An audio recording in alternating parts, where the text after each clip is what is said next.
President XP and Director of, a member of the COSMA Board of Directors,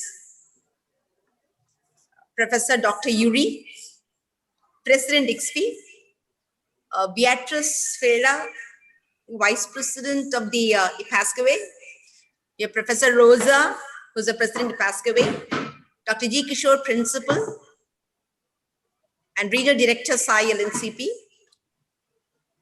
Mr. Amal, who's a co-host, all my dear PE teachers from across the country, a warm welcome to one and all to this session of the PE program, the batch 3. May I now take this opportunity to introduce our most dignified guest speaker, a multifaceted personality, Madam Darlene A. Kluka, who holds a DPhil and PhD from USA, is currently the Vice President of the International Council of Sports Science and Physical Education, XP, member of the COSMA Boards of Directors. She has served as a charter member of the USA Volleyball Sports Medicine and Performance Commission, SMPC, Vice President of the USA Volleyball, President of the National Association for Girls and Women in Sport, USA, as well as International Association of Physical Education and Sport for Girls and Women, IPASCAWay, and a Deputy Delegate to the United States Olympic Committee, USOC. Madam has been presented with the prestigious XP Philip Noyer Baker Research Award, Leader in Volleyball Award, and has been inducted in the American Volleyball Coaches Hall of Fame, National Association of Physical Education, NASPE, now SHAPE Hall of Fame, Commissioner of Sport Management Accreditation, that is COSMA Hall of Fame, in the Master Professor category, and Illinois State University of Applied Science and Technology Hall of Fame. She was selected as Distinguished Alumnus of Texas Women University. Madam has earned 2 doctoral degrees, one in motor learning from Texas University, Women's University in Texas, USA, and the other in sport management from the University of Pretoria, South Africa. She has had a distinguished career in education for 45 years. After several years at high school level, she invested substantive years at Grambling State University and Barry University, where she retired as Dean of the School of Human Performance and Leisure Sciences. Ma'am now provides consultation, education, training, and research in sports leadership, curriculum designing, social change and development, strategic planning, and publications. Her research interests include women in sport, governance, as well as visual skills in sport. She has published 3 texts or 120 juried articles and presented professional research papers on 5 continents. Ma'am, with a vast biodata, cutting it short and brief. I hope so. I don't think you require a biodata because you as a person, everybody among our PE teachers have known you, who you are. It is your personality. Indeed, on behalf of the Ministry of Youth Affairs and Sport, Government of India, we are indeed honored and blessed to have such a distinguished personality, an eminent volleyball player, coach, administrator, and I could say the best part is a great human being and a person who can impress and take the entire world around. And that's how you have been further appointed, getting into a job which is not an easy task.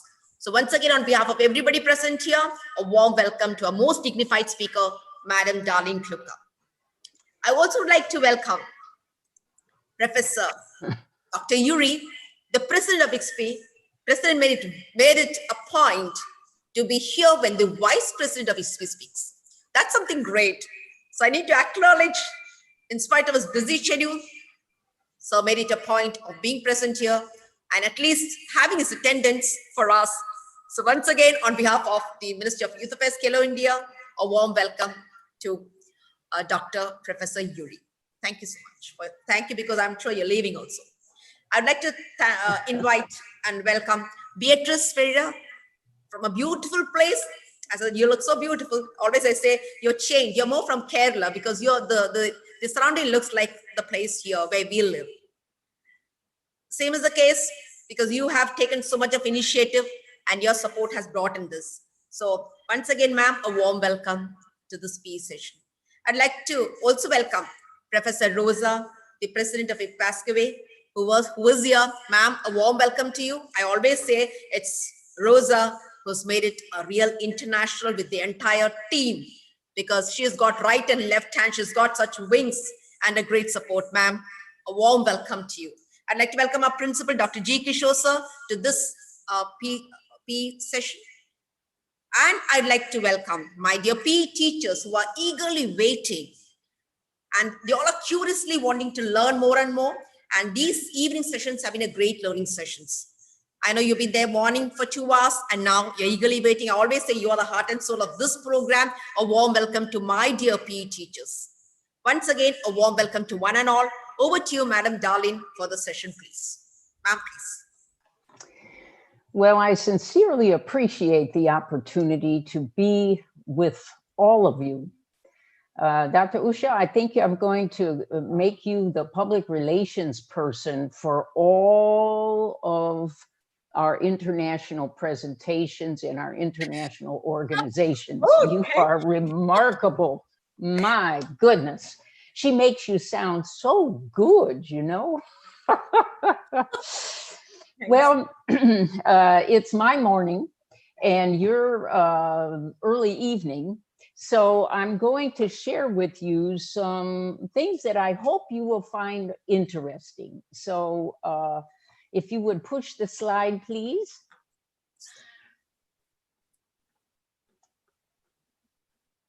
Can you see it, Done? It's coming. I may be a little slow here on this side. So, okay, so this is what we will look at today.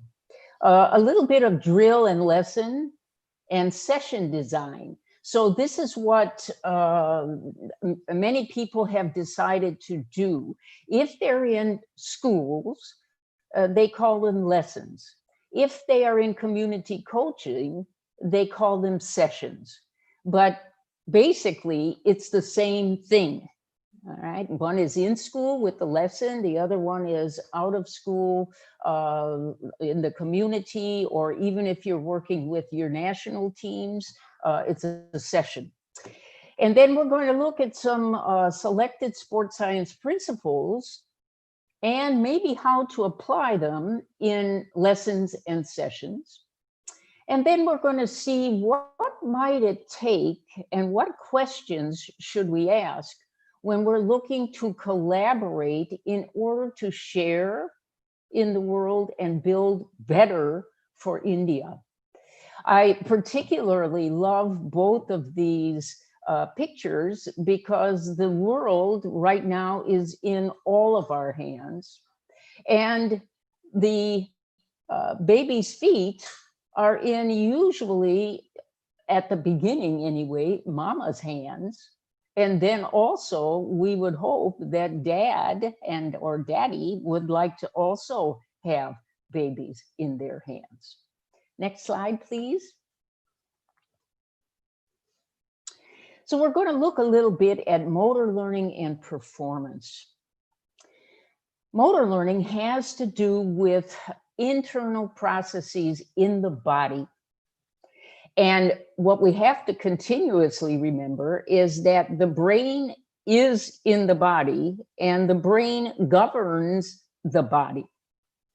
So learning is a relatively permanent change that happens in a performance through practice.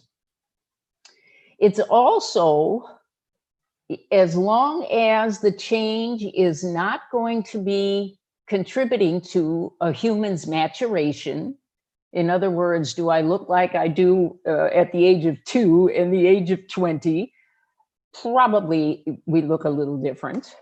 A temporary state, and the temporary state may have to do with, oh, I'm on drugs, or maybe I'm a little drunk, or maybe I've done something exceptionally well and all of my adrenaline is pumping when it normally isn't. So those are temporary states. Or instinct. And you know, as human beings, most of us have very little instinct compared to a tiger.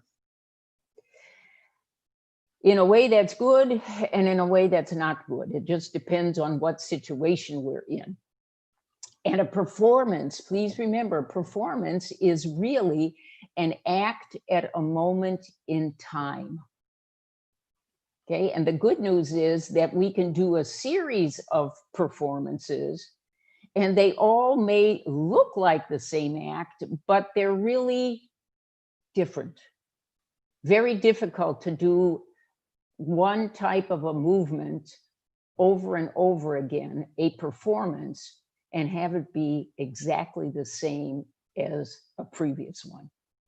Next slide, please.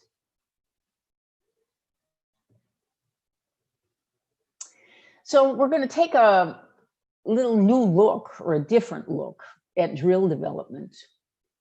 So the goal could be to design a drill where perceptual expertise and decision-making are best learned.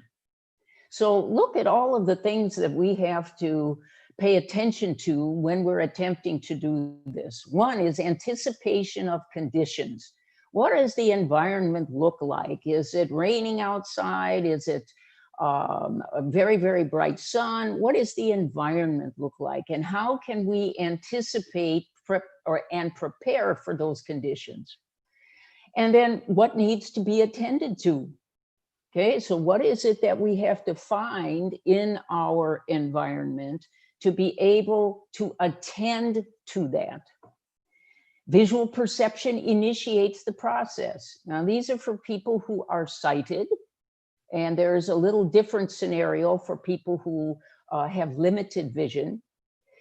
But we learn 70 to 80% of our environment, we learn about it through our visual system. And so if that's the amount of time that we, and the sensory organ that we use, then we need to pay attention to visual skills and visual decision-making. What needs to be concentrated upon? In other words, what do we really need to focus on at the right time in the right place? Memory retrieval for optimum performance. If you've ever had a student or a student athlete perhaps get a head injury, and all of a sudden you're asking them a question like, did you see the ball? They may say no, or they may say yes. And they will ask the same question of you, did I see the ball? And it keeps on going like that. That means that there's a difficulty in their memory retrieval. So for instance, when students and athletes get concussions, sometimes by speaking with them, you will be able to tell if they've had some brain interruption just because they're not able to remember short-term what you just said. And then problem solving. How do I get past whatever it is that I'm in at the moment? And many times I like to use the term solving challenges, because in the use of the English language, a problem is something that is going to be very difficult or almost impossible to solve. But a challenge, people love it because they can rise to the challenge and figure it out. So the words that we use in developing the drills and in providing feedback and so forth for our students and athletes will make a big difference. So if it's appropriate in Hindi to do that, to replace that problem with a challenge, do it. If not, then keep doing what you're doing. Next one, please. Okay, now we're going to try this and see how it goes. So, oops, I just screwed that up. Sorry about that. Let me see. Maybe Dr. Usha, can you be of assistance here as the people are going to be writing in very quickly what they find? We'll use the chat box, and then we'll see. Yeah. So we have Dr. Kluka, once you all Hope you can see the words. They're jumbled ones. You'll have to put it in the chat box. Let's see how quick you are, your perception, and how quick you're able to respond to the words, jumbled words that have been put on the slide. Okay, so oh, Shivangi just got Great. through there. Shivangi has already given. That's great. Oh, my goodness. All right, so the first one, the best drills are. That's great. Okay, so we've got. Okay. Can you take up the second one too? Try doing it. Okay. Oh no. All right, try the second one. Try the Best second one. drills include. The best drills include. Oh, goodness. Yeah. Are we stuck? Amal, you can write it if you want to. Okay, Pranesh, push the button. You give them 5 seconds time, please. Okay. This time given to you, kindly do it. Try.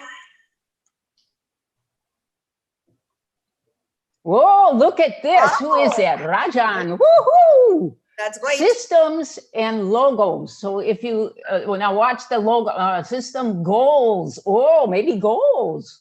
Okay, push the button, Pranesh, if you would.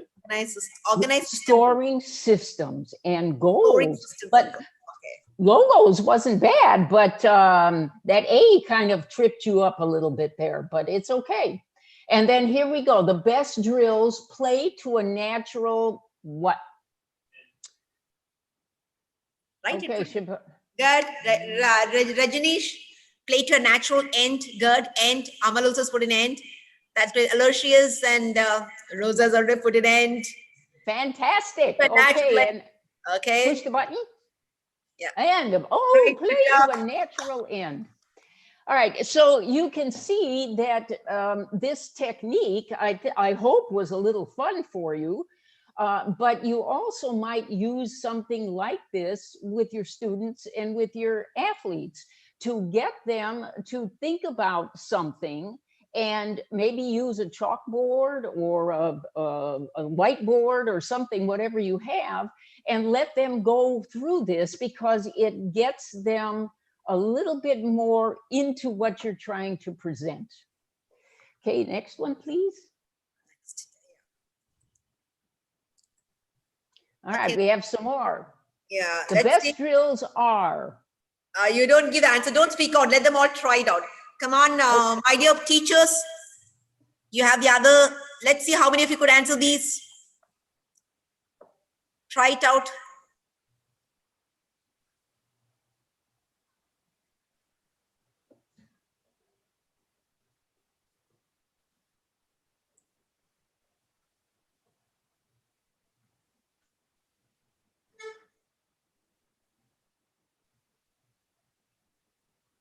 Come on, it's not yet.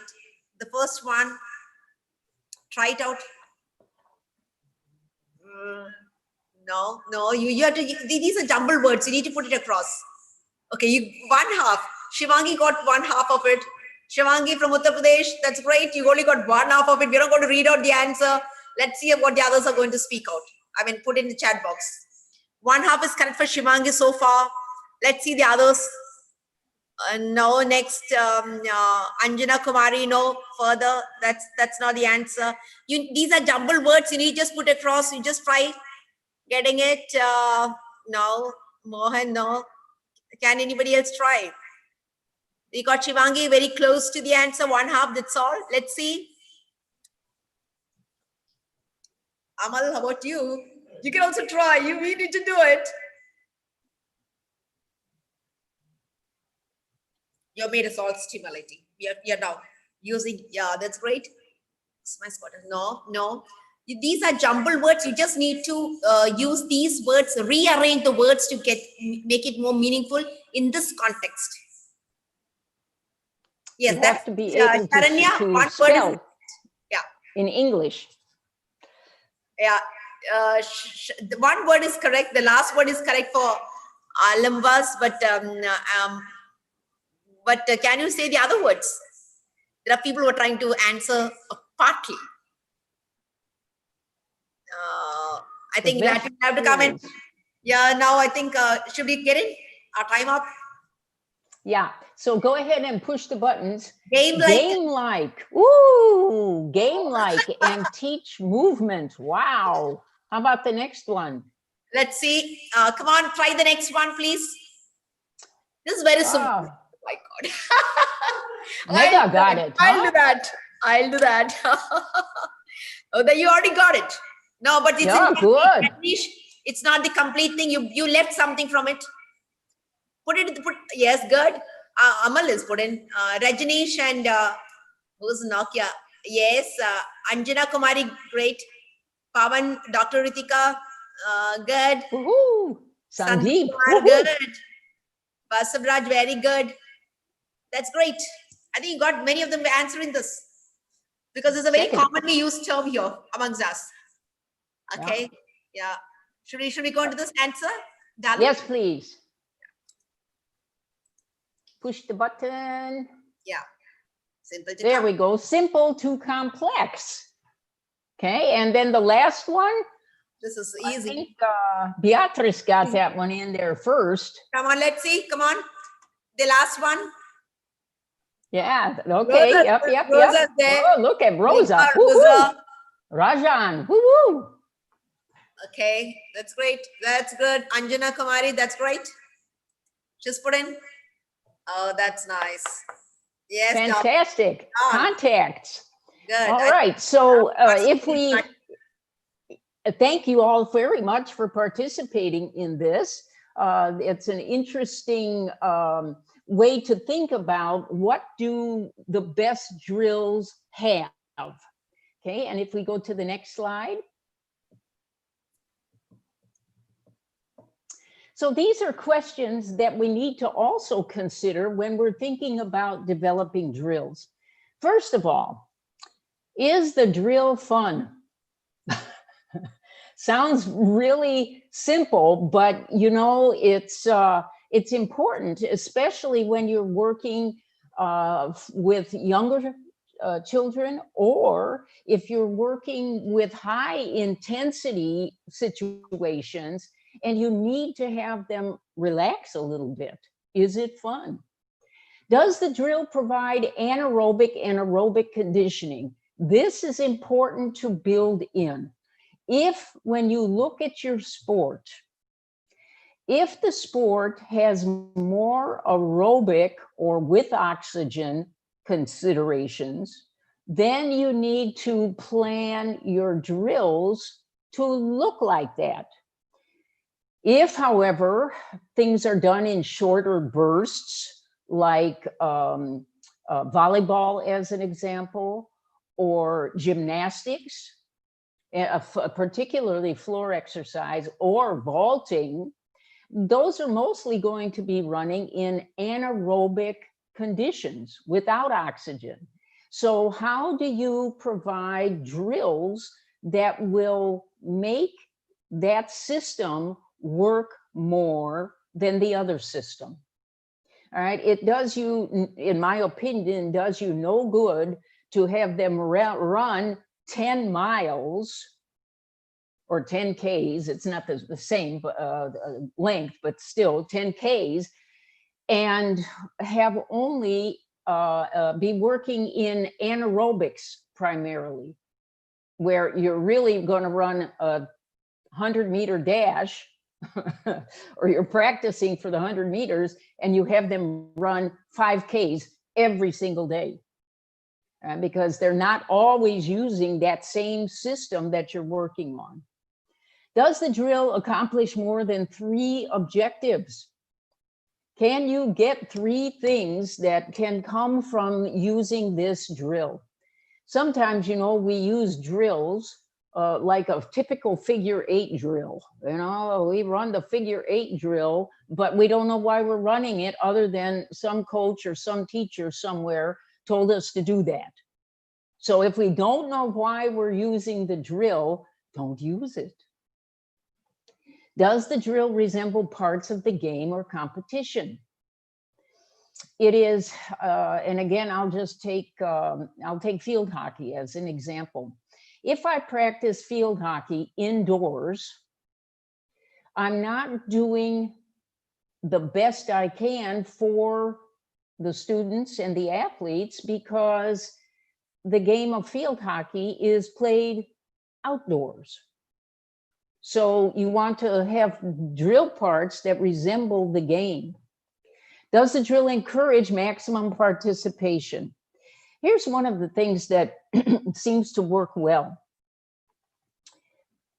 If I have 6 people in a line and I have 1 ball, that means only 1 person can be active with the ball at once. So that is not encouraging maximum participation. The part that is critical for this is when you maximize participation, you should be able to put a stopwatch on one of the students. And in a 10-minute time period, how active were they? And if you find that in 10 minutes, they only have had participation for 2 minutes, something is wrong with your lesson or your session.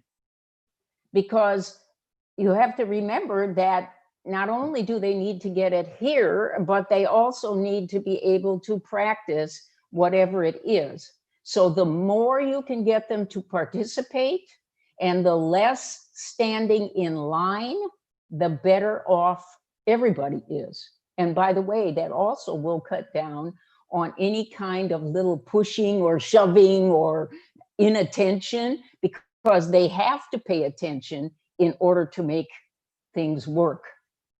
Does the drill include visual perception and decision making? They need to be able to practice that. And for those of you who love volleyball, which I do, one of the reasons that we have them when they're setting the ball is to set it to perhaps yourself and turn around and then set it again and set it again and set it again, is so that we get them to focus from on the ball to focusing spatially, and then that makes us have better decisions where the court is. Does the drill create opportunities for skill acquisition? Oh, this is just amazing what people have that people do, but a skill for the sport is not included in that drill. Oh my goodness. You may think that that's odd because you're all really great at drills, but there are many people in the world who just pick a drill out of a book and hope that it works. Next one.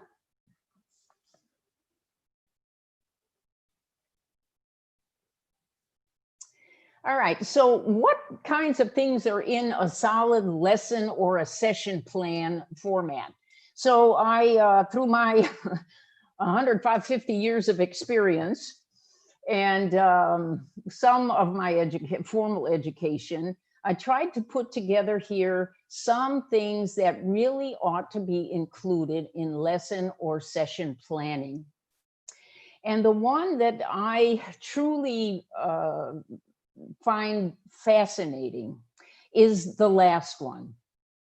What went well after you've taught the lesson or the session? What needs to be changed? And then how might it be changed? And so what I usually do is I take an extra sheet of paper and I may have the lesson or the session plan, or you can do this on your laptops or whatever you want, doesn't matter.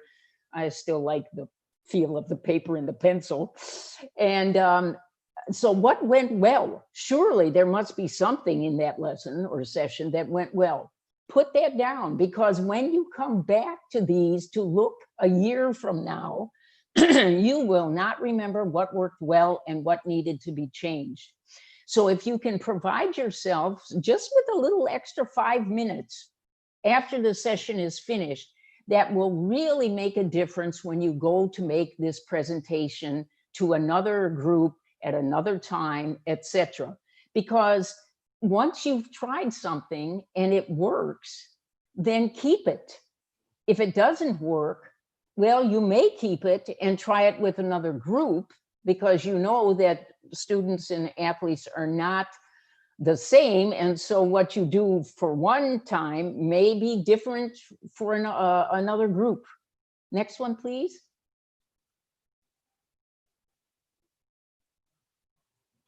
All right, I decided to sort of take a look at the biomechanical concept of spin and the Magnus effect.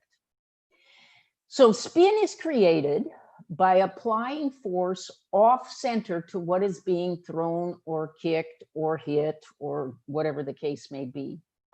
So the Magnus effect explains why paths of balls change from the normal flight path. So as an example, if you have ever watched, and I'll say non-professional golfers, but if you've watched sometimes that ball, you think, my goodness, we're going to be able to hit this straight down the fairway. And the next thing you know, it's way off into the houses that are located near the grounds. Okay, so that's the Magnus effect, explains why the paths of balls change. So the examples might be 10-pin bowling or cricket, the bowler, as to how he or she throws the ball, baseball, softball pitch, football kick, or the rugby or American football kick. And football for this purpose, so I match the rest of the world, is soccer. Okay, next one.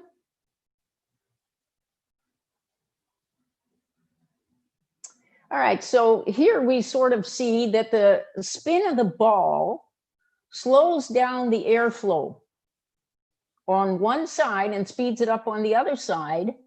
And that's what causes the ball to move. All right, so the question then becomes, well, how do we incorporate this into teaching what is the effect of spin? Well, it's easy to have youngsters learn this if they get a big ball and then you just practice applying different force on different sides. And so they can learn this in an easy way by you giving them direction on what direction do I want the ball to go. And it's great fun and they love to participate. So your function is to ask questions as to what is happening, how do you do this, and why do you do this? Next one, please. So sometimes we have to look at projectiles that we use. So it's anything thrown or jumped into the air.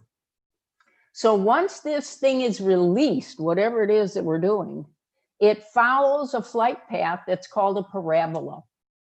And there is no reason why you, no matter if you're working with 5-year-olds or if you're working with 50-year-olds, that you cannot use the word parabola. All right, that's obviously it comes from physics, but it also comes from mathematics. And so wouldn't it be wonderful if some student that you had goes into where they're teaching math and says, guess what we learned in physical education today? We learned about a parabola. And the mathematics teacher goes, oh my goodness, what in the world? And so we can reinforce what happens in the classroom with no trouble at all if we're looking for sports science principles that can be applied. So what activities use the parabolic flight path? Well, all the ones that are listed there. And if you can think of any others, just put them in the chat box so that Dr. Usha can kind of share those with us as well. So the question becomes, Dr. Darlene, for the Yes, participant, just now, ma'am has put up a question that what do you think, what are the activities in which you have? Yes, we got the answers to. The parabola, what are the activities which you think would follow this particular principle of parabola?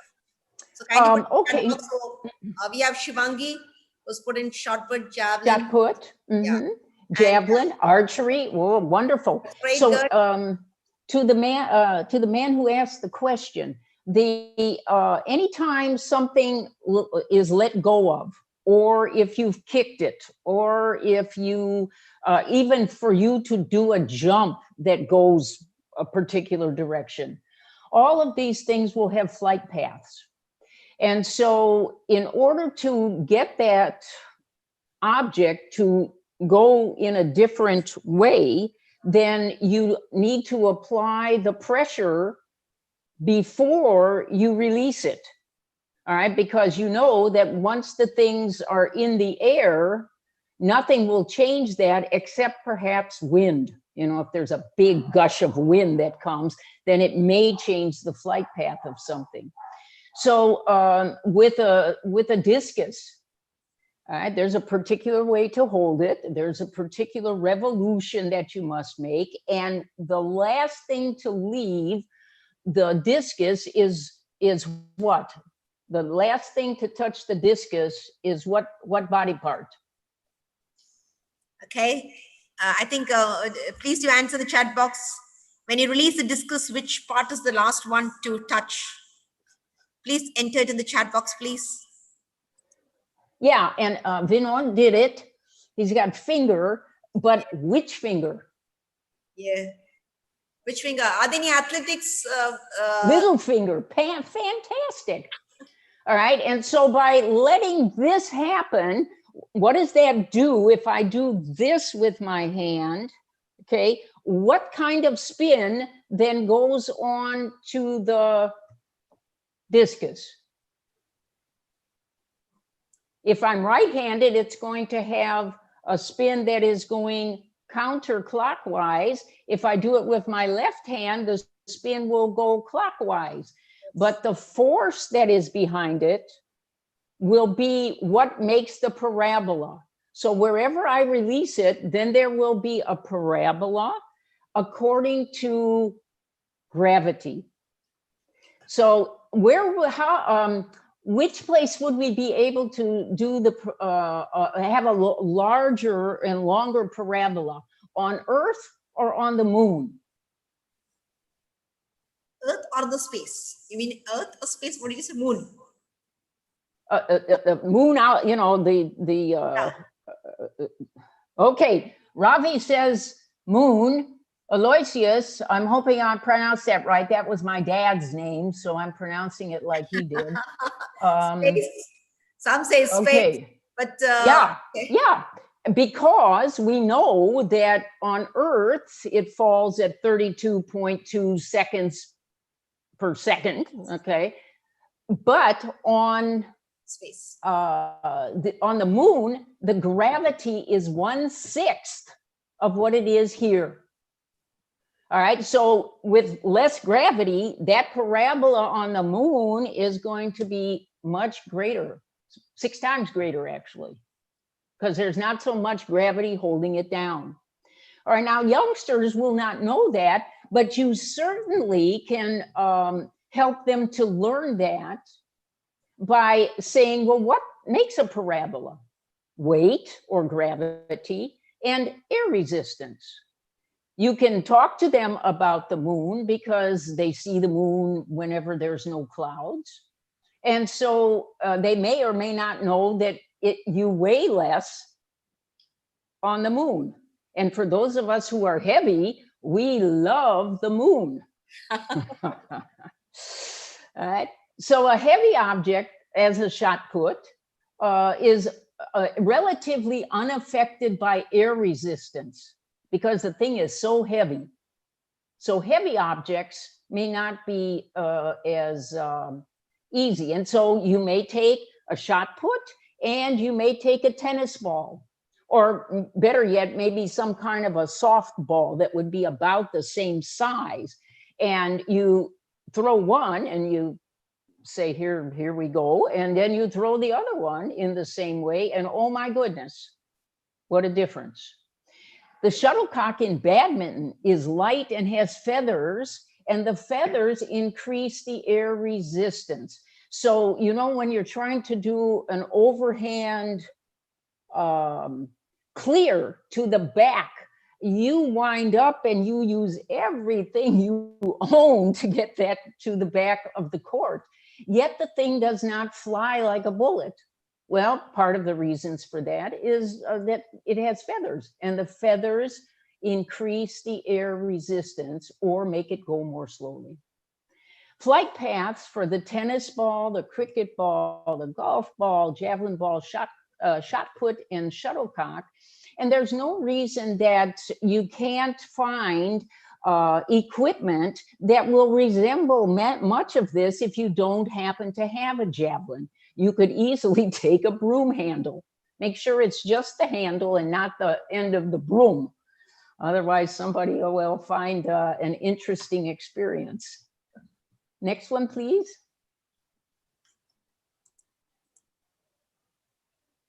All right, so here we go. Why is it that the shot has kind of a more even parabola than the shuttlecock does? And there's just a little difference, but there is a difference. What causes that difference? We just talked about it in the previous slide, in that the shot put is extremely heavy. Weight. Ravi Sharma has put in weight, weight, and Aloysius said gravity. Shivangi, less air resistance to the shot due to heaviness. You know, the air resistance. And because at the beginning, the shot is the same in terms of its roundness. The shuttlecock, on the other hand, it will go more quickly, so it will flatten that parabola out just a little bit, and then also will come down with a faster rate of drop because of the feathers. Okay. All right. Next one, please.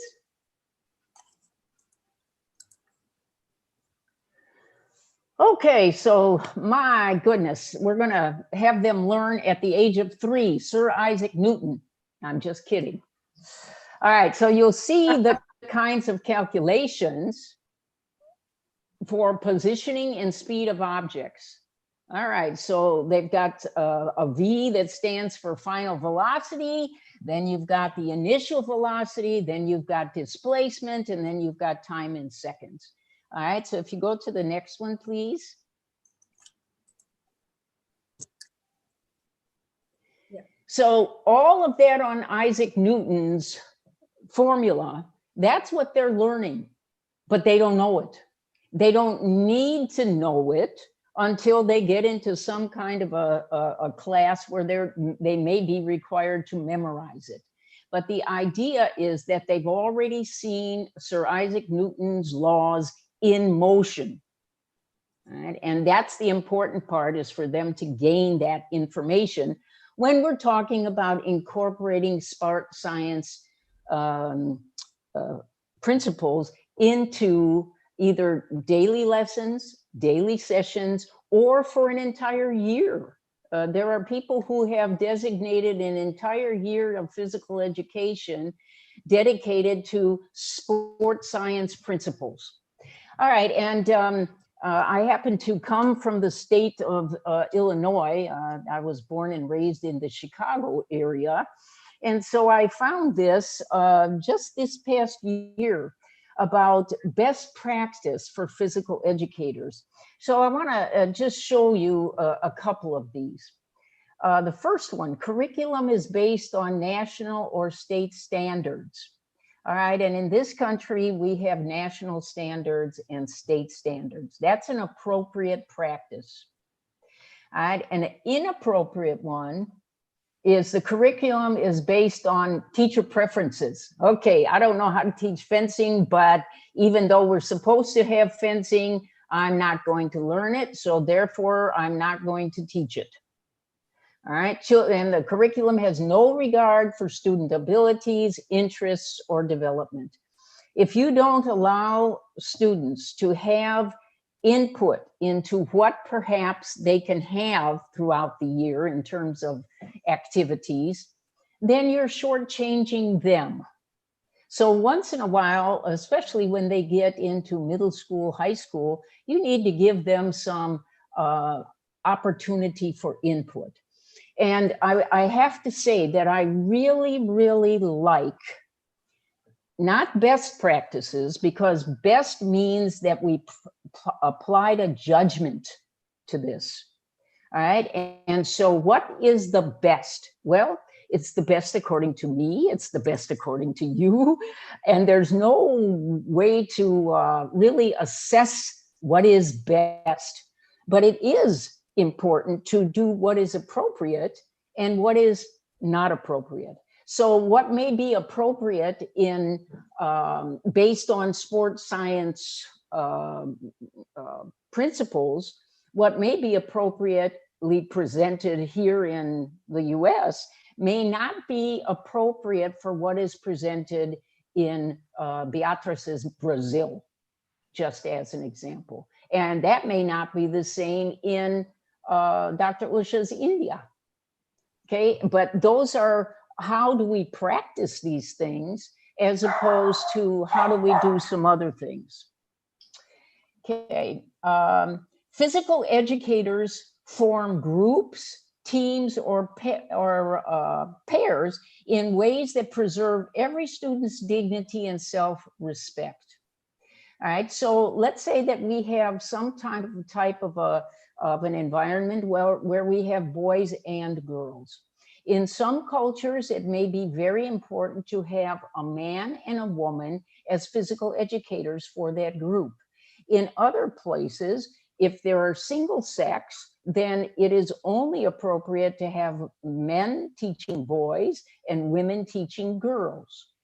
If that's the case, then that would be an appropriate practice. But there are teachers who promote exclusion by allowing students to pick teams, or by separating the teams, or by gender or skill level.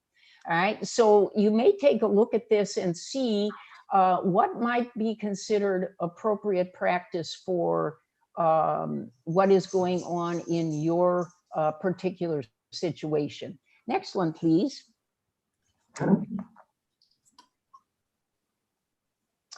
Okay, so what biomechanical principles can we see at work in each of these stations? All right, and the first one is batting. The second one is fielding, bowling, and throwing. So if I am batting in some way, what happens to the ball if I hit the ball directly in its center? What happens to the ball?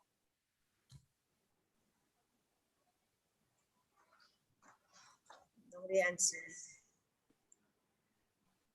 A question has been put forth. So, my dear PE teachers, what happens to the ball? Yeah. What happens to the ball when I bat? I think the question. And I hit it right in the center. Center of the bat. It travels. Right, direction is given. Yep. What else happens to it? Is it going to go straight, or is it going to have a top spin or a back spin or a side spin? What will usually happen to it? Yeah, Aloysius, you got it, man. Straight. Type of shot taken, Ravi Sharma. Yeah, and it depends. Yeah, if we're thinking a little bit more or less basic, it depends on the type of shot that's taken. All right, if we look at throwing as an example. So, okay, so we field the ball. Now we're going to throw it. What principle can you see we're at work in when we throw a ball?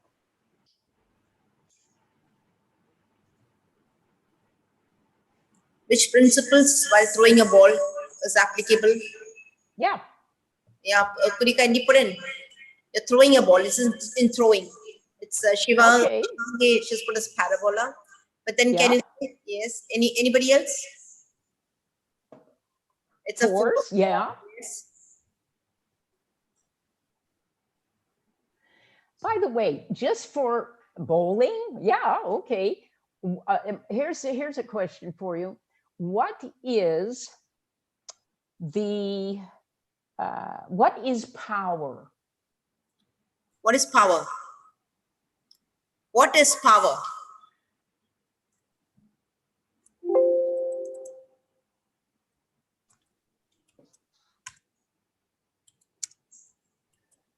All right, well, let me give you an idea, because otherwise we'll run out of time this morning. It's speed times distance divided by time. Okay. All right, and so the key on power is not just how much can I lift, but how quickly can I lift it. Speed. All right, plus- and ma'am? Yeah. Yes, ma'am. All right, that's Robbie's got That is a what good movement of arms. idea. It I guess speed plus strength. All right, so it's speed times multiplied by distance divided by time. And we always somehow get these things confused. And so if you think about the idea of when we're thinking about, oh, that person is powerful, or I need a powerful movement, it's got to do with the time that it takes you to do that as well. Because me, oh, I've got it almost, okay, that's strength. But if I go whoop, that's power, okay? Next one, please.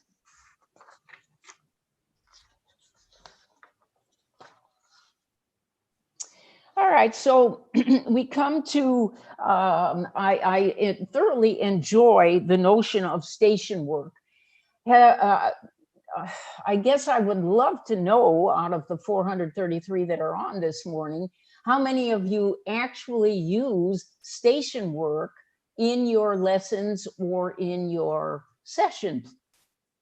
Yeah. You know, but that, I don't think that's going to be Teachers, possible. like we have a circuit training. Do you have stations in which you have a training for the lesson plans? This is what ma'am wants. Could you just put on the chat box, please? Yeah, either yes or no.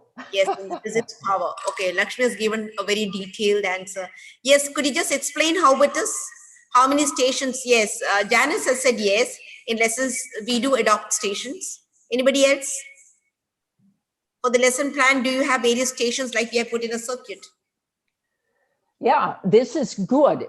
To me, this is a really good approach for using many things in order to get this to come across to people. And Dr. Lakshmi, Yes. what is it again? I'm sorry. This is Dr. Lakshmi. She tried explaining you the meaning of Yes. power. Okay. And what's your background, Doc? Dr. P. Lakshmi, you could put in your background, please. And we have Janice Thomas saying yes for stations. Bowsraj says they usually use 8 stations. Vinod Yes. says 4 to 5 stations minimum. Rajendra Good. Yadav says 8 to 10 stations. Fantastic. And you want to also look to see when these stations are being used, what other things are you getting accomplished? Is there some leadership going on? Is there some cooperation going on? Is everybody busy? In other words, doing something related to that station. So you can get many, many things accomplished through station work. It takes a very organized person, however, to get that to happen. Let's talk a little bit about cooperation, because I'm not quite sure how we're doing on time. I forgot my watch. At any rate, globally, the past decade, we've seen a huge explosion of activities in research and practice about collaboration and collaborative initiatives between sports scientists, who usually are in universities. That's why I was asking Dr. Before, what kind of background, what is the doctorate in, or is it a medical doctor or however? Because that's a very lovely definition, but also a sophisticated one that ordinarily we might not teach to youngsters. but it's a wonderful definition. And so how do we get coaches, community coaches, physical education teachers, parents, students, athletes to collaborate with university professionals? Well, the first question we need to ask is why? Why do we want to do this? And it could be that we want to share ideas or expertise.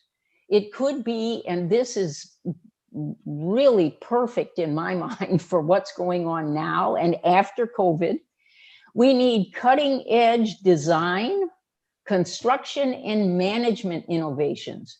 How can we, now that we're more attuned to technology, how can we get in and get things accomplished, incorporating that instead of making us be fearful of technology? We need to overcome that. And thanks to COVID, I believe many of us are overcoming that in order to continue to enhance learning and innovation for the future. If you would go to the next one, please.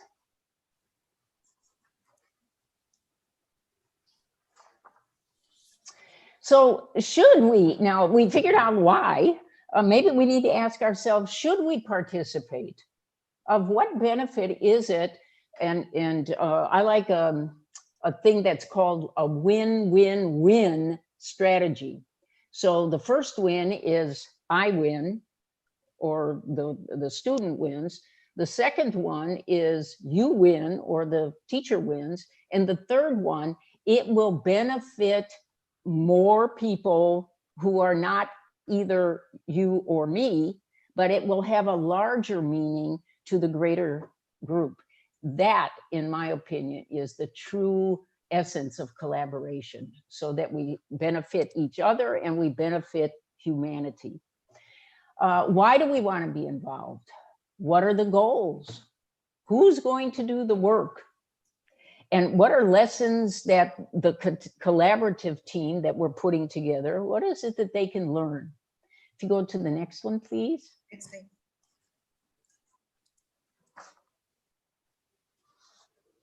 Okay, so what can each partner contribute to the effort?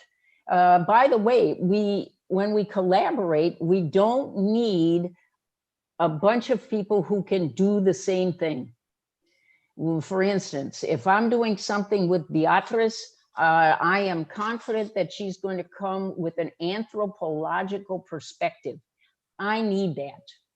If somebody invites me and it's more of the sports science piece, not the management piece, but sports science, then bring me in because you want somebody to investigate visual perception and decision making. Okay. If I want somebody to come in for exercise physiology, maybe I bring in Dr. Usha because she's really good in exercise physiology. But we don't need to have all three people that are collaborating know only about anthropology. That's not a good way to use your partnering. What barriers or conflicts make progress difficult? Well, you know that once you start identifying what you're going to look at. As an example, let's say that Beatrice wants to look at the indigenous people in Brazil. Okay, and she's got much access to that. In the meantime, I have no access to indigenous people here in our country. So I'm not the right person for the collaboration. But maybe I know someone who does, so that Beatrice can continue doing her wonderful collaboration. Also, how much money is needed in a timely manner? How much cash do we need? How much do we need in order to make this thing initially work? And then don't forget, if you collaborate, how do we monitor progress and evaluate the success of whatever it is that we're doing? Would you go to the last one, please?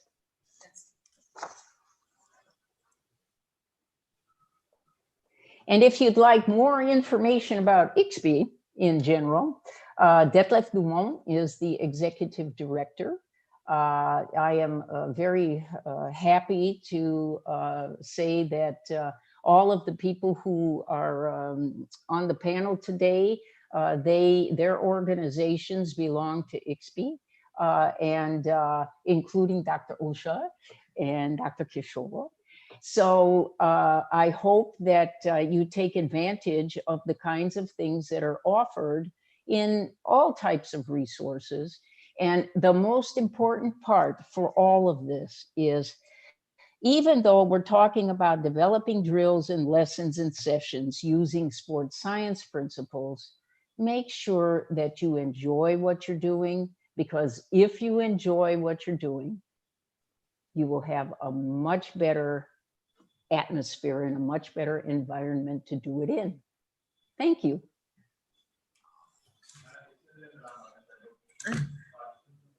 Thank you so much, Darlene. It was a marathon talk, but you got the entire participants geared with you, and everybody were running the marathon. We're looking at how could we answer the questions. Indeed, so much. I request the participants to kindly put in the questions in the chat box, please. Participants, kindly do that. I know you all were engrossed with all eagerly waiting. What is the next question coming up by Darlene? Everybody waiting. What is the next question? Because it was challenging and it was a very different session. Amal, could you just see any questions? Any questions? Could you kindly put it in the chat box? Because maybe we had one question. Amal, did you see this in the QA?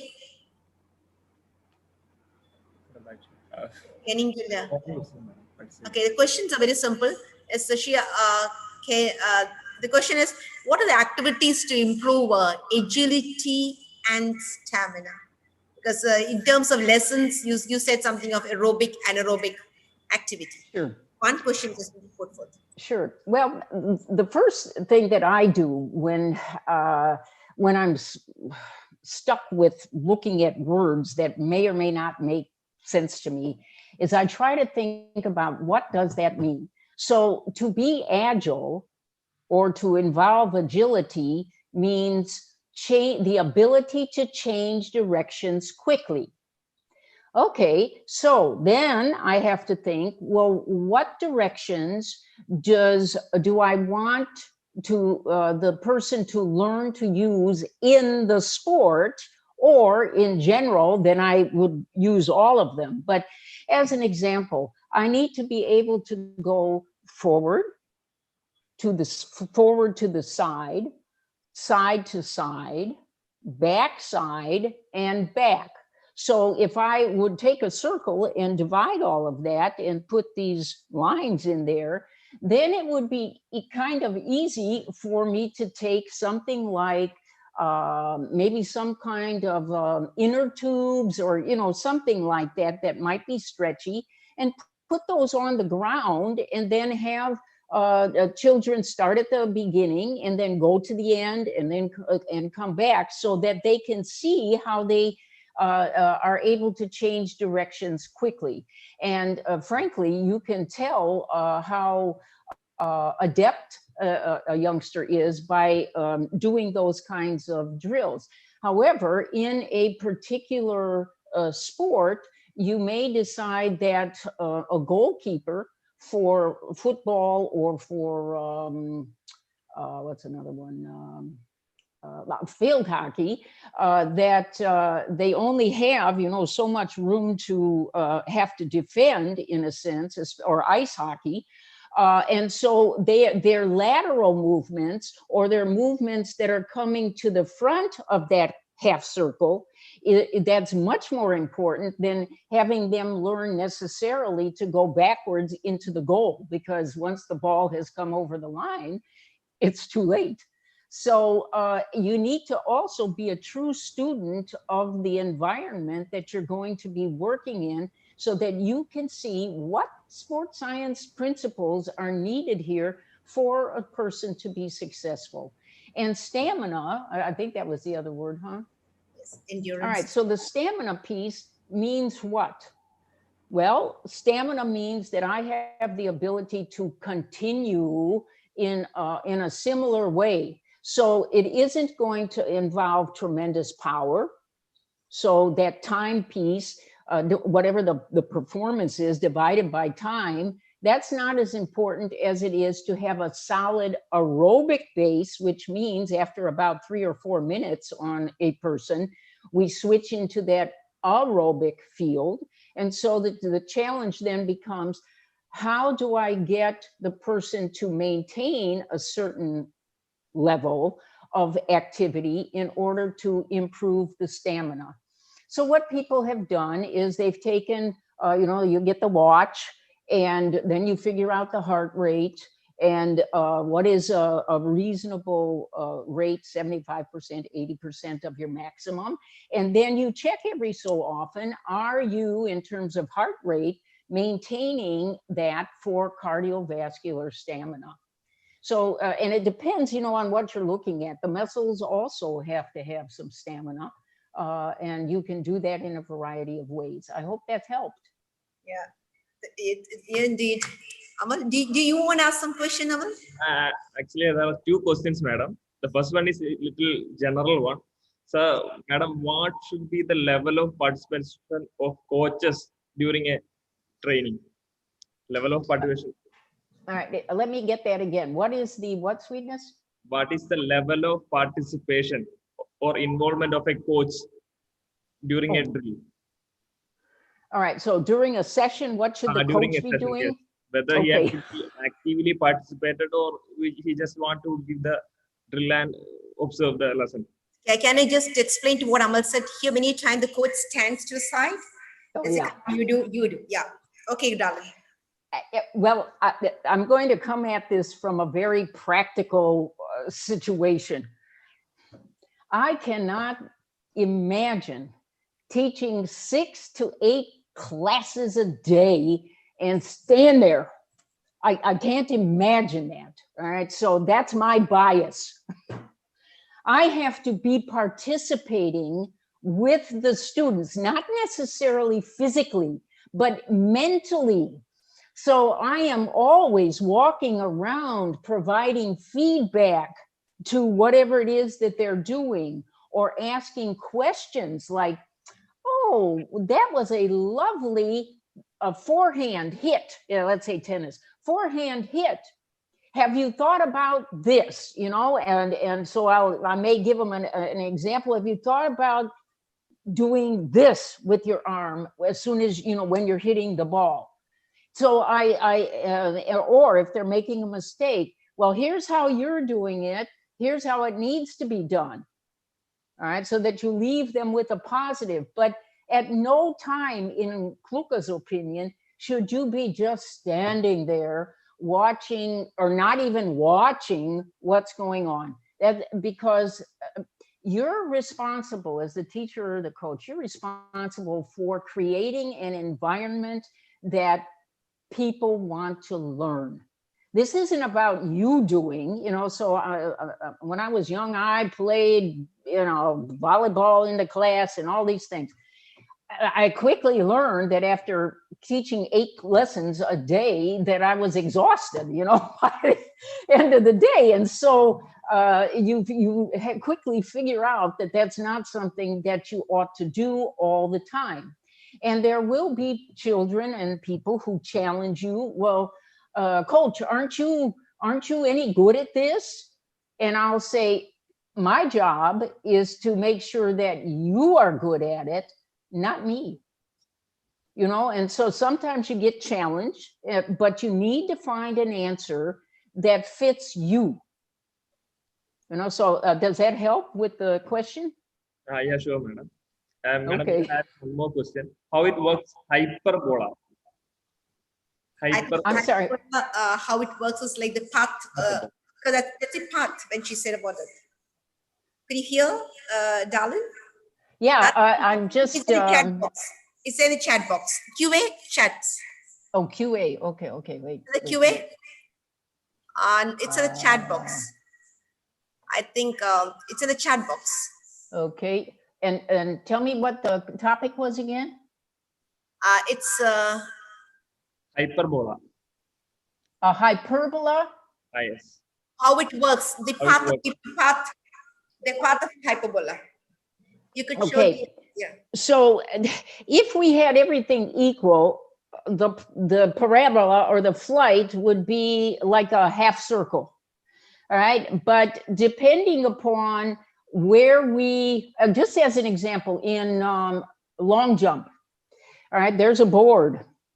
Okay. And so the angle that we take off from the board to put us into the air will partly determine how far we jump.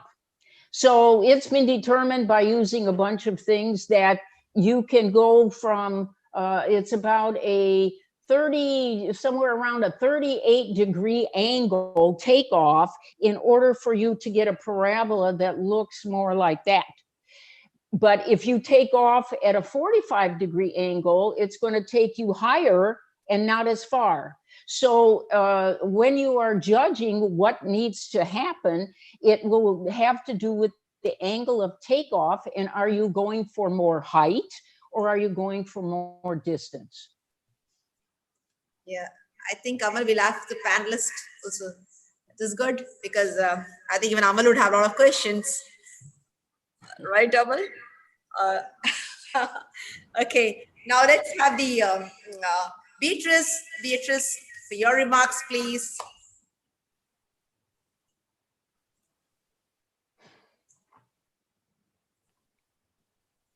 Oh, Darlene, thank you very much for your presentation.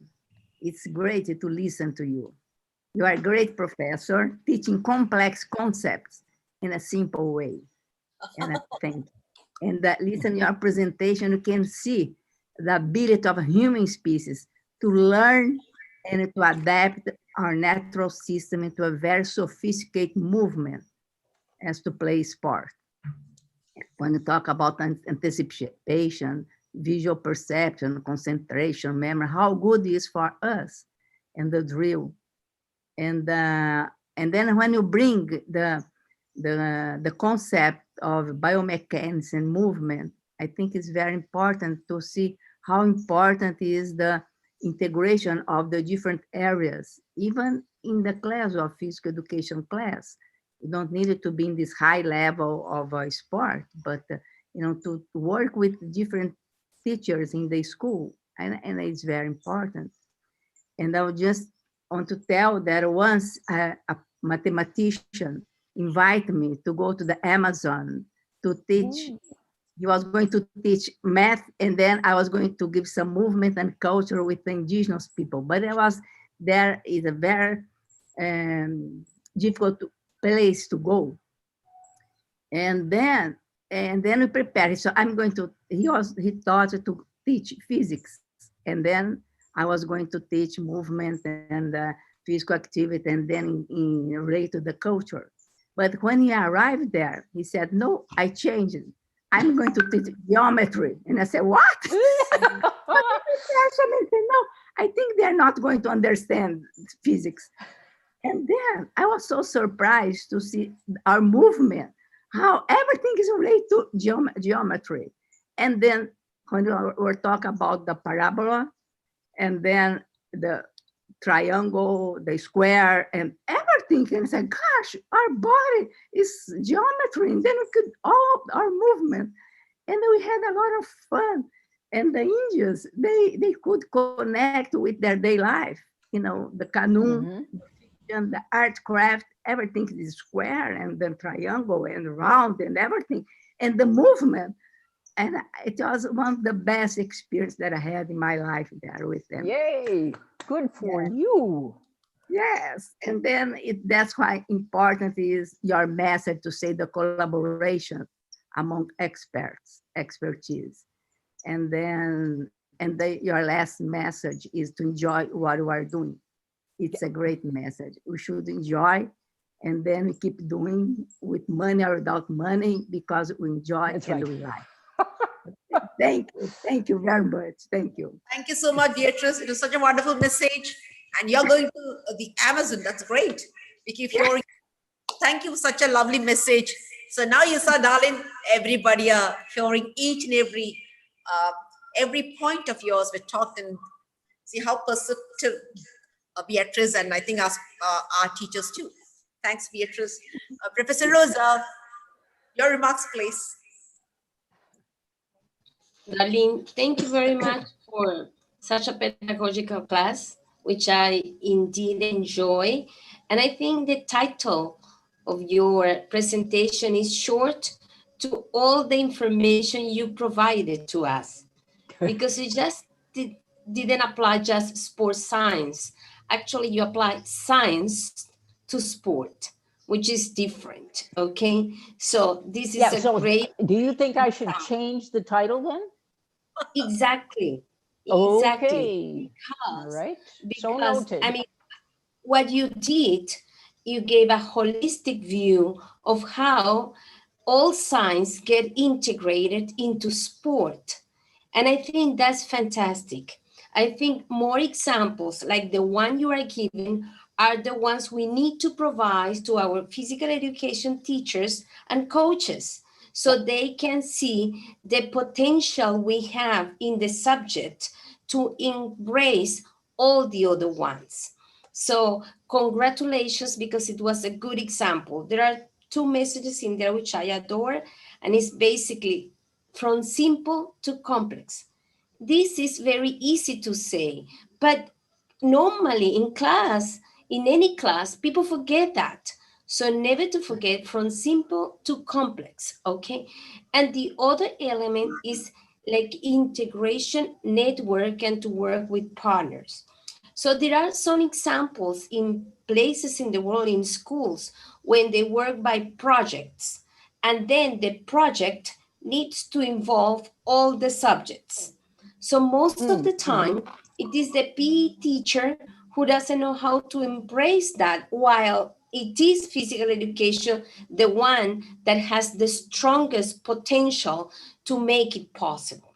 So when I was observing your presentation, which is a wonderful example, and it will be fantastic if, you know, all those who work in education, all the other areas can observe a presentation like this in order to see examples of how we can just speak about the other subjects and embrace them all.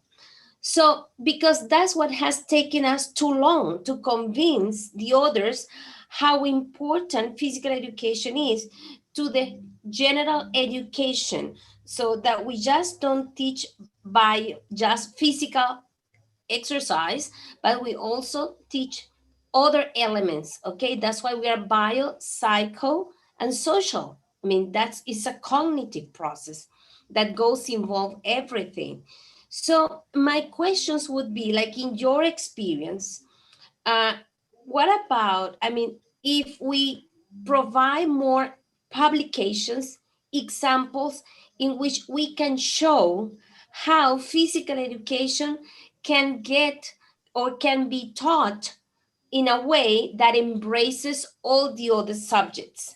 I'm just thinking this because when we were in that big discussion nationally in terms of how to increase the number of hours to physical education in the curriculum system, people were scared that their subjects were going to be left out, and why PE would have more than mathematics and physics. So by giving the example of how we can do it in a physical education class, then they understood.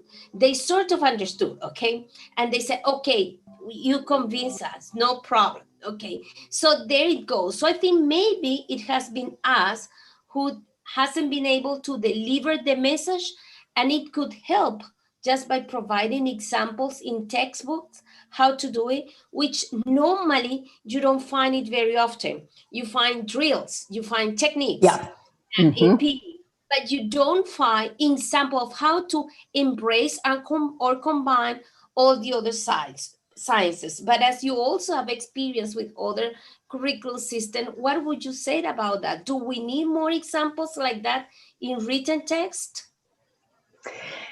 That's a great overview of where are we now.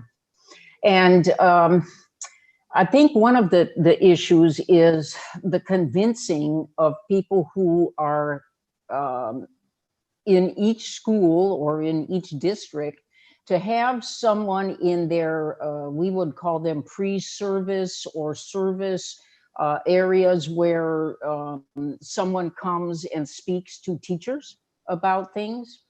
So that might be a strategy to try as a pilot project, Dr. Usha.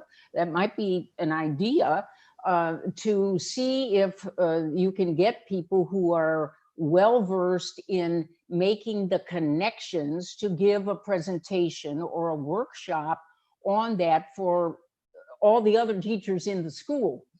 And it may also be possible to have those teachers who are teaching other areas to say, what kinds of practical experiences do you want your children to have based upon what you're teaching, so that they're providing some input as well.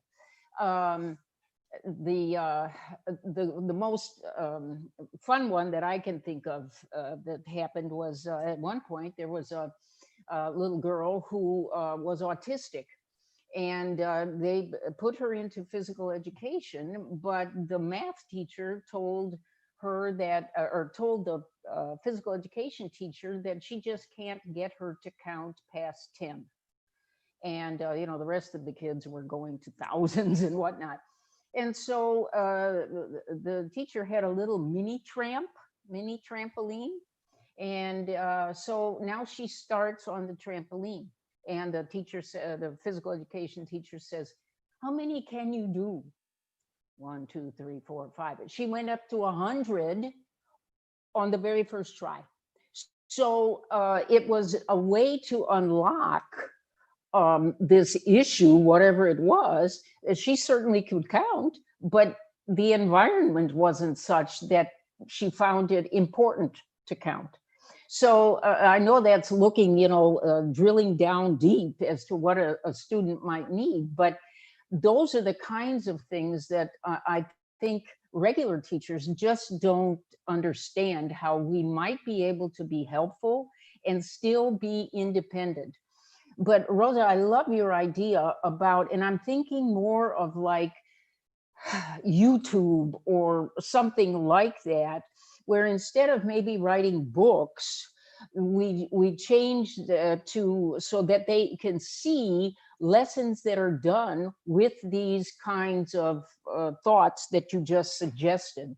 You know, and what that takes is, I was listening yesterday, I listened to a COVID thing that we had here from the middle schools. And they've got middle school children here doing iMovies, videos, you know, all these things, and the students are doing them because they're all away. Now, I did talk to them about access and opportunity, you know, to be able to do that. But we may be surprised how children or young people can be of assistance to getting that to happen. What is needed is a champion, you know, someone to champion that idea. But I love that idea. And there are probably some some NGOs out there that could really take that on. Thanks, Rosa. And thanks, Darlene. I think there are the people asking in Hindi because some of them are unable to understand this. So, Oops, okay. if you don't mind, I just translate a bit. अभी madam बोलना चाहती है कि sports science हम किस तरह से lesson plan में इंक्लूड कर सकते हैं, जैसे sports psychology, sports biomechanics, exercise physiology. ये जब हम लेसन पढ़ाते हैं तो हम जरूर जब भी पढ़ाते हैं उसको भी समझा सकते हैं. इसी के बारे में चर्चा हो रही थी, तो आपको जो भी चाहिए होगा हम आपको एक्सप्लेन करके दे देंगे. Okay, so thank you. But I also like to add something before Kishore sir, with your permission, because with regard to this, the Kerala government came in with an initiative, and as you rightly pointed, since I teach physiology, exercise physiology, I felt we are struggling to get an academic entry. So how to teach physiology is much easier through physical activity. So we came out through the lesson plans, and we did make some from the physiology point of view, and we thought that could be introduced in the classes so children can understand things much easily. So we have been doing that. And secondly, we had a Children's Science Congress, the National Children's Science Congress, which is being held. So our Vice Chancellor asked of all the departments But in the end, we said, yes, physical education also would like to have a stall.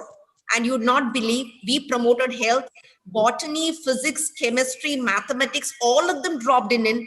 And since then, they knew what we are, because we talk a language which they don't understand. I use all the cardio, all the physiology terms we talk. So I think we are no less to anybody. And when syndicate members visited a library, that's how they said, I think we need to have a collaborative in terms of the having a sport department where we can have collaborate with sport biochemistry with the department. So now we have reached that. And I think, as you rightly pointed out, we have a lot to do. And your lesson plan, Darlene, indeed was great. And I think that message, we already prepared a lot of lessons, which we maybe could share with you. Like Kishore sir was very keen, and he got involved with the state government, and he made it a point of addressing that the academics have to go in where the PE teachers teach these subjects. But many a time, as you said, at times the other teachers would not let it out, because they always consider physical education as a non-teaching subject. So when we start speaking language, they are very difficult to accept it. But I think things are changing. And as Darlene lesson came in, I said we should talk in a language which I don't think they can understand. And that's what we are following right now. We speak in a language that will be any professors, we are no less to anybody. So this is what we happen to do. Darlene, thank you so much. I'm sure all of PE teachers are very enthusiastic of taking up this in their lesson plans. And that's why we need these platforms. Thank you so much, Professor Rosa, because you are at that level which we don't have. We just work at a very small level. But Kishore also helps us to reach it a bit more wider, because he's got a lot of link with the government sectors. And he's also a great change maker. He'll push things ahead. The only thing is to get the stuff, get it ready, and it can move. So we do have something prepared in physiology. But it's the same thing in biomechanics and some at the school level. We do have with us. Definitely, I could share that with you. Kishore sir, for your remarks, please. Thank you, Dr. Usha. As usual, very wonderful session, Dr. Darlene, and also other co-panelists, Professor Rosa Miko, Professor Beatrice, and all other distinguished panelists and their participants. So today's session was stretching up developing drills and lessons using sports science principles. So sports science or science principles are universal in nature, that we know. It applies everywhere, and the sports is no exception to that. The thing is that mostly we use these sports science principles when we have problems, or when we have issues regarding our own, when we have ailments. The entire the medicine, the subject of human physiology, is interpreted how in a curative lookout. You have some problem, you make the systems all right through the medicines, administering treatment, and so on. But you don't look into the other side, where you can use the physiology, that is exercise physiology, for preventive role, that not having a positive health. So the positive health side or preventive part is more highlighted in sports science. Rather, we call it exercise science or sports science. And if in any other subjects too, we teach us biophysics, applied physics for all things in life. We do it but for those things which doesn't have life. All technologies, we include physics, but not with life. When we include, why don't we teach things with those who have life? May it be human movements, may it be the animal movement and its physiology. So we relate it more with life. It is life science too. So, so it is something which is have got a better side and not into the negative. So we are training things positive through sports science, and every teacher can derive benefit of it. Maybe we are lacking labs, we are lacking literature, but you interpret with your own common sense, you can find that. If biochemistry can be used for medicine, why not for preventive? If the exercise physiology can be used for curative treatment purpose, then why not you see how your cardiovascular system, your respiratory system, your muscular, all things can be use it for betterment and creating positive health. And when the human psychology, when you deal with abnormal psychology, why not you make the psychology of the normal people better and robust by making it aware about the mental health. So these, I think, are the need of the hour, but we are realizing it gradually. We are turning from negative to positive, and also we are trying to explore the other side of the science, which was so far not being highlighted much. And sports science is the relation, and each teacher, each community coach and physical education teacher has a role to be played here to make the society aware, make the students aware, make them teach only no nuclear science is involved, no rocket science is involved. Just teach them basic. If you teach them the basic, that this is what your body is. This movement is something which is you are expected to do. This posture is something which is better in the scientific principle. And this type of mindset is something well good for your mental health. And these systems work like this. And these are the advantage if you do make your systems to function up to the basic limits. And these are the consequences if you don't do that. So if you make them to make aware at the basic level, at the grassroots, at least this much, I think the first step is done. You can begin it. From there onwards, you can advance it depending upon the level, maybe grassroots, intermediate, elite. So there we require different, a little more sophisticated sports science equipment, gadgets, specialist sports scientists in different fields. So there onwards, but I think at the level of physical education teacher and at the level of community coaches, whatever Dr. Darlene Mann has explained to you, if you can make use of these basic things in your lesson plans and make the children aware about that the fundamentals, and that is you can acquire that knowledge very easily from nowadays. It's like everything is available through the various literature in every field of sports science, and you equip yourself. That will make a remarkable change, a sea change in the attitude of the students, because he will become intrinsically motivated. He will know that if I don't participate, then this will be the consequence. He will do that if you don't do the movements in the right pattern. This will be my later part will have these problems. So, and also the mental health, the importance of keeping themselves mentally and emotionally fit and balanced and stable. So that also can be made aware. So I think this is very comprehensive session which we had. I congratulate Dr. Darlene Kluka Madam for selecting this topic, especially very, very important topic, the sports science, developing drills and lessons, and that we should have your innovations. You are doing research every day. The research you are doing with every child, it is a research. You are including in research that you are exploring yourself. You do yourself. You are doing research with yourself. You are doing with your children. Your research. It is science. So that scientific base, scientific ingredient should be made aware and known. That makes your lessons and classes meaningful. And I am very much thankful to Dr. Darlene Kluka Madam for taking wonderful session. Congratulations, Madam, and congratulations to all panelists, Professor Rosa Ma'am and Dr. Beatrice Madam and everyone, all panelists here. Thank you very much. Over to Dr. Usha. Thank you so much, sir.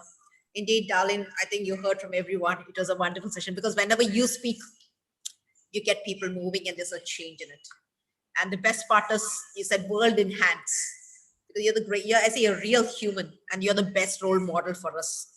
That's how I say that you stand out as compared to everybody. So that's something, and you have instilled in us a seed. I think these PE programs have brought in drastic change, including me, because I myself am learning. Each day I keep learning and learning from you. I think that's wonderful, because learning, I don't think you can keep learning till the end of the life. That doesn't make that's the best part of it. And thank you so much for giving us this input. And it may not be possible for us every now to visit outside the country, but definitely we can have all of you in the screen. We have brought the world together in the screen. That's the biggest thing that we have. So the best part is world in hands, babies in hands. So you basically concentrate, loving, learn words from you like hugs, high fives. Thank you so much, because you said like sisters. It's so nice, That's why I think every time this session, we grow 5 years younger. Anytime I have this PE program, I enjoyed, keep waiting for it. Thank you so much, Darlene, for this wonderful session. And we look forward to you because you have been loving, great, and you have given energy to our PE community. Thank you so much. So on behalf of the Ministry of Youth Affairs and Sports, Government of India, Khelo India, a big thank you. Hats off to you, a great leader. Thank you so much. You are wonderful. I'd like to thank Beatrice. It's been because I remember whatever time makes it, you make it. If Pascaway is there. So Rosa says, if not me, Beatrice is there. Beatrice, thank you so much. It was so wonderful to hear your experience, especially you said is geometry and movement. So the best, you could go to Amazon. That's great. I think what a wonderful experience you've had. You were narrating those. Thank you so much. And the best part, do whatever you like and enjoy whatever you keep doing. So very good message. Thank you indeed, because your word, I keep waiting every time because you say something which is very special each time. And it's a learning point for us. Thank you so much, Beatrice. And Professor Rosa, I think the same thing I keep telling you, you keep instilling things, and you have an insight where you bring in points which starts up a new project. And you brought up in a very, the right kind of a thing today with sports science. I said, science and sport, good. So you brought in science, but you made sport ahead. So thank you so much for bringing in a content, and our PE teachers are looking forward to it. How is it possible to implement this science? And our PE teachers are going to get, they're going to start this, because it could be a starting place. We could start practicing, and I think you could come with the next project, as Darlene rightly pointed out. All our teachers could get together and find out what were best possible. So thank you so much, Professor Rosa, because this is what we want to learn. And I think we all are learners. That's how it came in. And thank you so much for making it a really international. I keep telling it every time. Thank you so much, Professor Rosa. And because you represent the women, so a strong leader among the women who's able to push things and case, and you will see it at UNESCO or at any place, get things done. So that's what we require. Thank you so much, Professor Rosa. I think Fatima is here. Fatima, thank you so much. If you're around here, maybe we can't see you, Fatima. Thank you so much, because I know a great Olympian. Every time she creeps in, but we can't see her. But she's coming. Thank you so much, Fatima, for your valuable presence. I think you were among the participants, but we tried bringing in here. Thank you. And on behalf of the Ministry of Youth Affairs and Sports, thank you so much. I'd like to thank Dr. G. Kishore. I always keep telling we are very lucky and fortunate to have a leader and a principal ahead as a person who's very dynamic and with a great vision, mission, trying to take LNCP to great heights. It's not just for the college, but for him, it is a state and the country which matters. So anything you put across, he just says, give the things done, and he will give shape to it. So we are very lucky in that. Kishore, so thank you so much for the support that you render, and a free hand to us. That's the best part. I'm able to speak like this is because of him, or else my hands have been tied. That was the thing. So thank you so much, sir, for giving us this free hand. And I think that has helped this platform grow much more. Thank you, sir. I'd like to thank Amal Raj, my co-host. Thank you so much.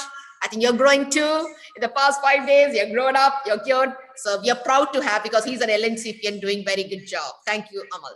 I'd like to thank Pranesh and Harihar. Thank you so much for the technical support. And my dear PE teachers, I always say, today you have been very interactive.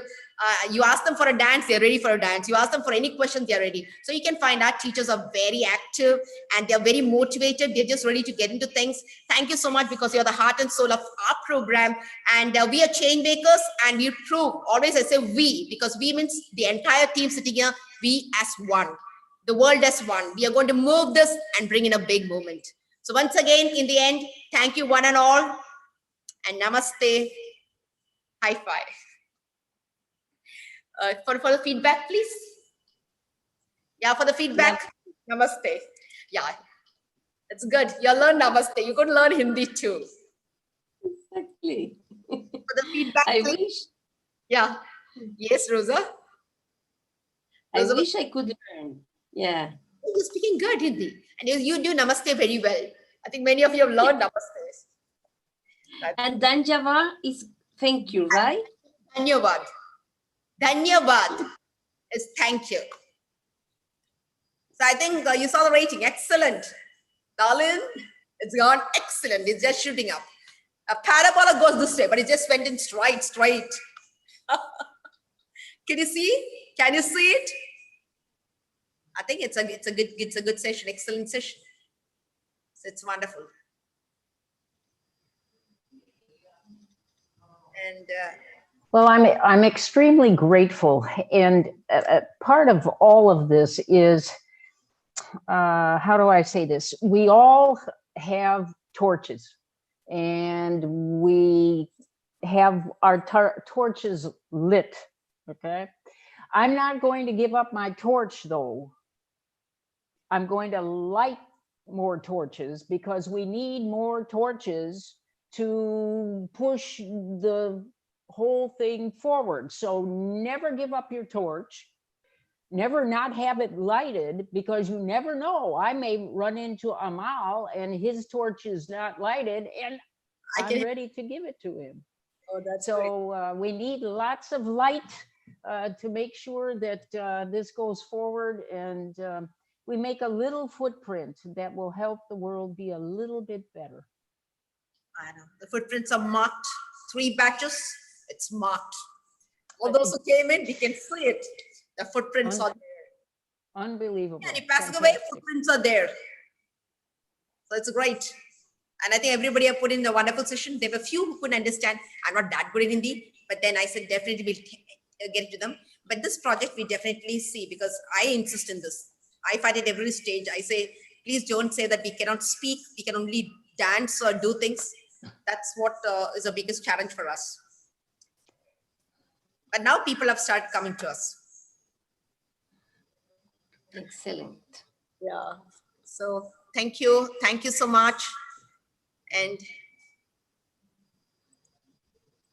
I think Fatima had come in, but Fatima, I think she's a problem in terms of she's unable to. Fatima's unable to see us. The video isn't on. Yeah. So once again, Darlene, thanks, Rosa, Beatrice. You can visit Beatrice. I keep telling Beatrice, I'll show you the picture of ours. It looks the same. With the plantain, with coconut trees around, with the creepers of the pepper. We have black pepper with us. We have jackfruit. Yeah. Yeah. No. We have that kind of a thing. And we have a beach almost 3 kilometers from our place. So Yes, I was upstairs. Now I'm downstairs. I think the connection is better here. it's better here. Yes. Fatima has a technical problem. She was saying she couldn't think, and everybody are quite impressed by your class. So I think they're going to start introducing the sport science in terms of lesson plans, because that's required for the drills at the lesson. It was wonderful indeed. Thank you so much. And Darlene, I think it's been marathon. You need to put some energy in, some energy inside. Energy, get some energy to recuperate that 1 hour of talking. You spend more energy than us. You're sitting and listening only. We can't hear you. You need to unmute. Okay, well, thank you very much. And we'll, who's speaking tomorrow? Do we know? Tomorrow it's Bianca and Suzuki, Game Sense. Okay then. Well, then we will see you all tomorrow. Yeah. Please Okay. enjoy tomorrow. Thank you so much. High five. Okay. Oh. Bye-bye. Take care. Bye-bye.